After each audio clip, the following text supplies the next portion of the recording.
Hey, David Brewster here with another episode of Scales and Tales, and this is the ABCs of Fretboard Mastery. And really, learning the notes on the fretboard and, becoming confused as far as, where octaves and the notes kind of connect on the fretboard is a very common area of confusion. And, a lot of people out there, it seems like they're kind of lacking in this area as far as really knowing, the notes on the fretboard, where they are, and just being able to identify the note's cold, what note is this or what note is this. And really this episode came from your requests and some of the comments I've received on late night lessons. So there were a few people that asked, for me to focus on, learning the notes on the fretboard and kind of understanding, the guitar neck. And then I also did, get some messages and just noticed a few comments where people were discussing this. They weren't really asking for me to make content, but they were just admitting, like, I don't really know the notes on the fretboard. This is kind of hard. So I thought this was important to kind of feature and to talk about. I really don't want to spend very much time talking. I want to actually just jump in and start working on this because we do have a lot of ground we're going to cover in this lesson. So if your knowledge of the fretboard's a little fuzzy or maybe, severely lacking, this is going to help you. You're going to kind of look at the neck differently, hopefully, after this lesson. So one thing I do want to start with here is just, fretboard diagrams. And I know for me, when I was learning this originally, a lot of students I've worked with over the years, fretboard diagrams are really hard, to work with. And I'm talking about like, mapping the notes on the fretboard, because usually when you see that information, it's the entire neck and every single note is listed, and it's very intimidating because you see that chart and it's like, oh my gosh. So it looks, something like this.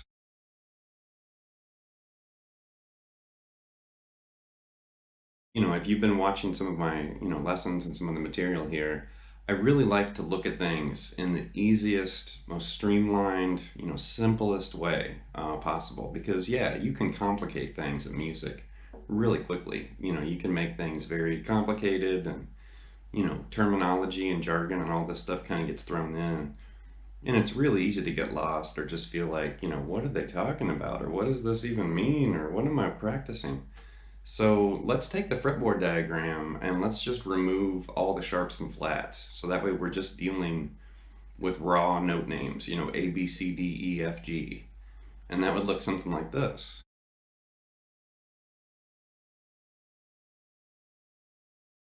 Now, as you can see, if we take the sharps and flats away, I'm not saying, throw them in the trash and never use them. Those are very important, notes. But just visually, looking at that diagram, it's a lot easier to see when you take those notes away. It's almost like we're focusing on the white keys of a piano and we just took all the black keys away. That's basically what we just did. So obviously on the guitar, it looks very different than the piano. The piano, it's black and white. White keys, black keys, it's kind of easy to see.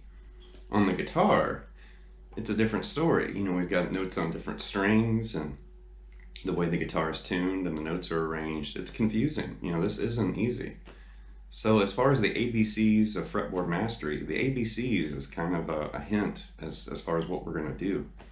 So let's take that diagram, but now let's remove everything except for the note A. So let's just start at the beginning of the alphabet.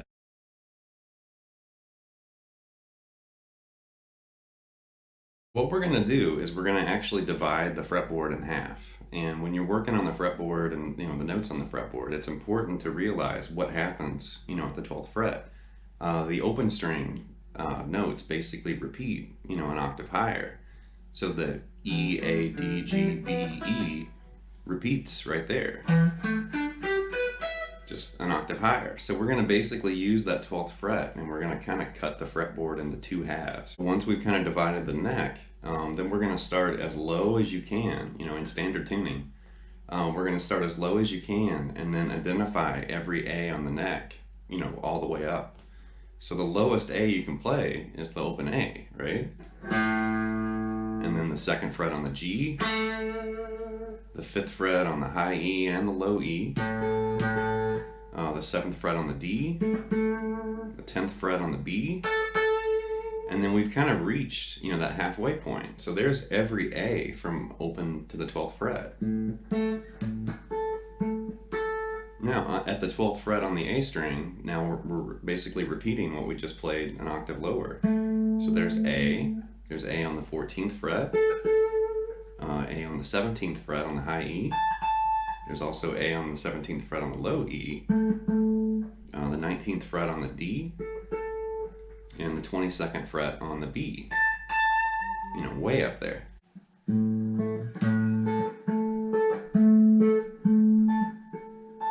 So that's basically every A you can play on a 22 fret guitar, tuned to standard tuning. And, we just mapped out the fretboard and we only looked for the note A. So here's a chart or a, transcription of what I just played.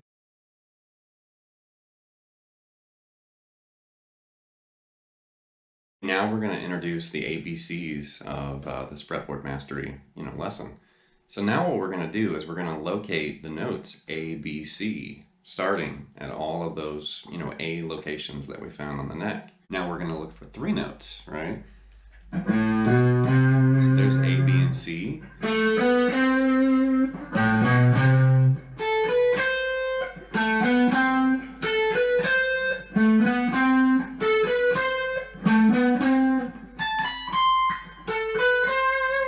And keep in mind, there's a few areas on the fretboard that are going to be, kind of hard to do that. Like the 22nd fret on the B string. I didn't really use that note because it's kind of a dead end. I'm not able to connect that A, B, C, pattern of notes because I've run out of frets.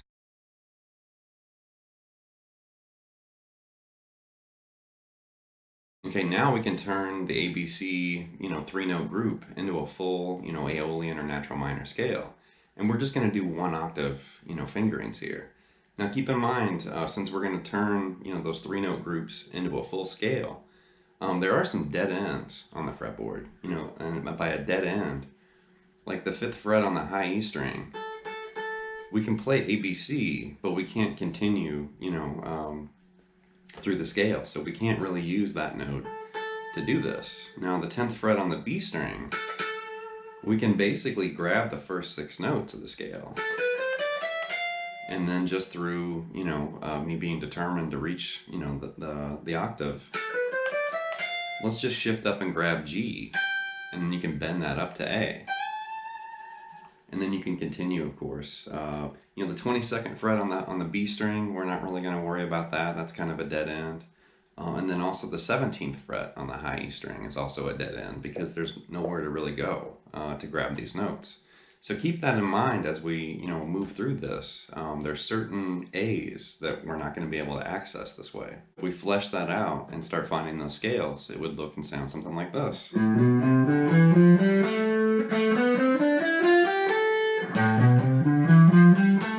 Right there's the dead end, so we're not going to use that 5th fret on the high E and just continue on the 7th fret there on the D string.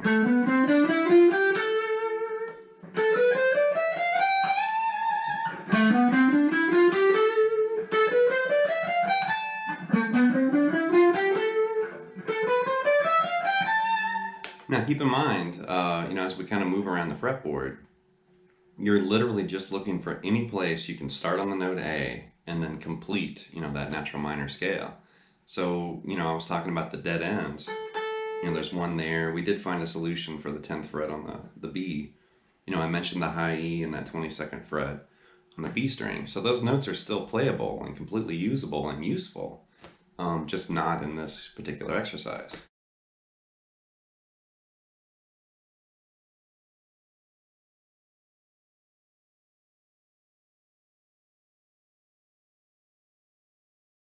So you might be thinking, okay, well, I've done all this, now what? Now am I a fretboard master?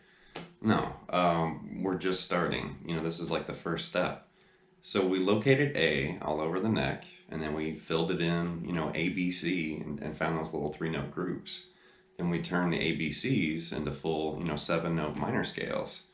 So the next step, I would highly recommend just look for just the regular note names. Now that we've mapped out A, practice that for a week or so. And then when you're ready, shift to the next note. Then start on B and then find B's all over the fretboard. And then you can apply that same idea. There you could do B, C sharp, and D. and that would give you like the first, starting notes of B natural minor. And then you could fill out, B natural minor, with like little 1 octave shapes. And then once you've done, B, you could move on to C and D and E and F and G. And then the next thing you know, you're back at A again, right? You've kind of walked through basically, an A natural minor scale. Once you've kind of mapped out the fretboard with all of those notes, then it's pretty easy to kind of turn this information in your head. And, once you know, like, say, where C is, and you also know where D is, then you basically realize there's a note in between there, and that can either be C sharp or D flat. So, in my mind, and with a lot of students I've worked with, approaching the fretboard this way makes a lot more sense. We're breaking the neck in half, not literally, but we're breaking, kind of splitting the neck and mapping the fretboard, and we're searching for something. We're searching for A's, and then we're searching for ABCs, and then we're searching for that scale. And by working on this, I guarantee, well, I can't really guarantee anything here, but I promise you, you won't look at the neck the same way after you work on this. Your knowledge and, ability with, moving around the fretboard will change. It will improve, big time. Because you're going to have authority. You're going to know where you are. Oh, I'm playing an A, so I know that's a B, and I know that's a C, and so on. All right, well, good luck with this. Leave some feedback and some comments. Let me know if you got anything from this, or if you started to, unlock the fretboard. And please subscribe to Late Night Lessons, and I'll be back with some more content and lessons and material very soon. Thank you.